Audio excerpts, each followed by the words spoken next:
When you see a volcano erupt, it's easy to think of it as just this random, chaotic event. But it's not.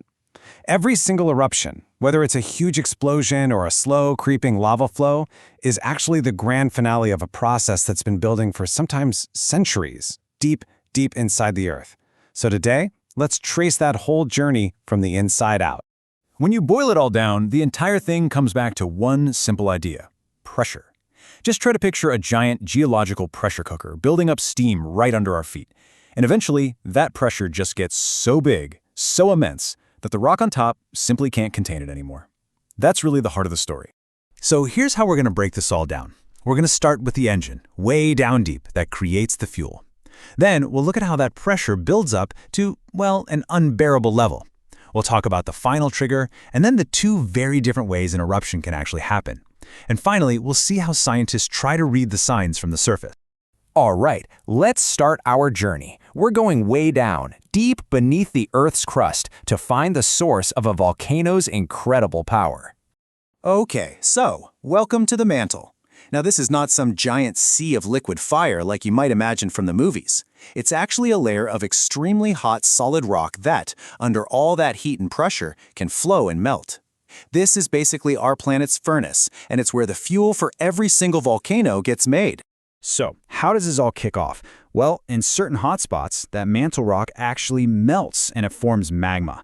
Now, because this molten rock is less dense, lighter than the solid rock all around it, it just naturally starts to float upwards. But it doesn't shoot straight to the surface. First, it needs a place to pool together. And this is that place, the magma chamber. You can think of it as the volcano's underground fuel tank. It's this holding area, often miles below us, where all that molten rock just waits. And this is where our story really starts to get interesting. Now, just having a full tank of magma isn't enough to cause an eruption. Nope, you need immense pressure. And honestly, the best way to get your head around this is to think about a shaken-up bottle of soda. You see, magma isn't just molten rock. It is packed with dissolved gases, things like water vapor, carbon dioxide, kind of like the fizz in a soft drink. And deep underground, those gases are trapped inside the magma under just incredible pressure. So here is the soda bottle effect in action. As that magma chamber fills up and the magma pushes upward, the pressure from all the rock above it lessens just a little bit. That tiny drop in pressure is all it takes for those trapped gases to start coming out of the magma and forming bubbles. And those bubbles want to expand, creating this incredible outward push. It is exactly what happens when you open a can of soda. The pressure drops and poof, the gas is released. But wait, there's a second thing happening here that's adding to the chaos. While those gases are expanding, new magma is often still flowing into the chamber from below. It's kind of like trying to pour more soda into a bottle that's already about to fizz over. This just adds even more force, stretching and cracking and weakening the rock that's trying to hold it all together. So now we've got the whole scenario set up, right? A chamber of magma filled with expanding gas, pushing and pushing outwards. This sets the stage for the final act, the moment when the system just can't take it anymore. You can literally picture this as a geological tug of war. On one side, you've got this immense growing pressure inside the magma chamber, just pushing out. And on the other side, you've got the sheer strength and weight of the Earth's crust trying to keep a lid on everything.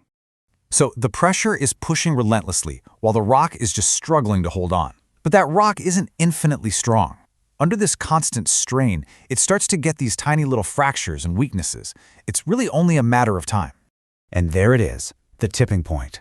The moment when the force pushing out finally becomes greater than the strength of the rock holding it in.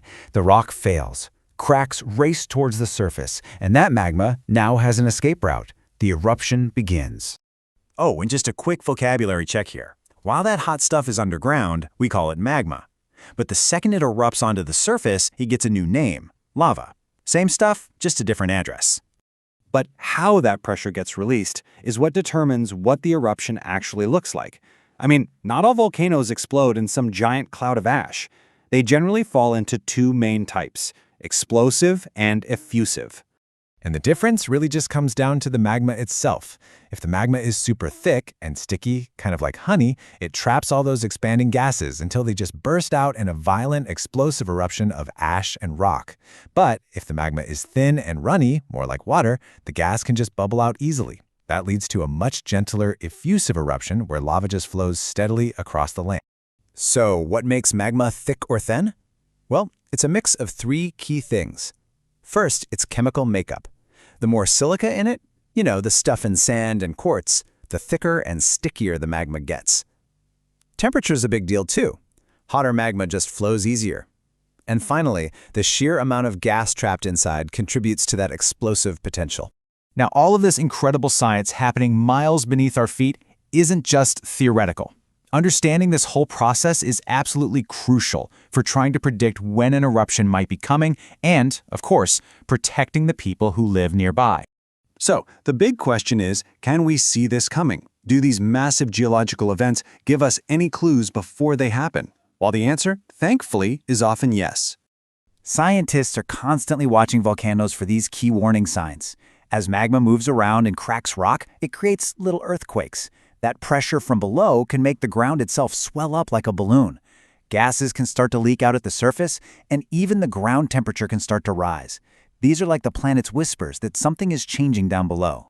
So let's just quickly recap that whole incredible journey. It all starts with magma forming deep in the mantle. That magma then rises, collects, and builds up this insane pressure. Eventually, the rock containing it fails, and finally, all that stored up energy is released in an eruption.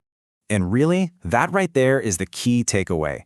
Volcanoes are this dramatic, powerful reminder that our planet is not some static, dead piece of rock.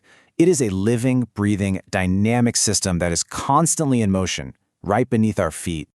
Which really leaves us with a fascinating thought. These immense forces are always at work, shaping our world from the inside out. So the question to really ponder is, what does all this constant, powerful change happening just below us really mean for the long-term future of our planet?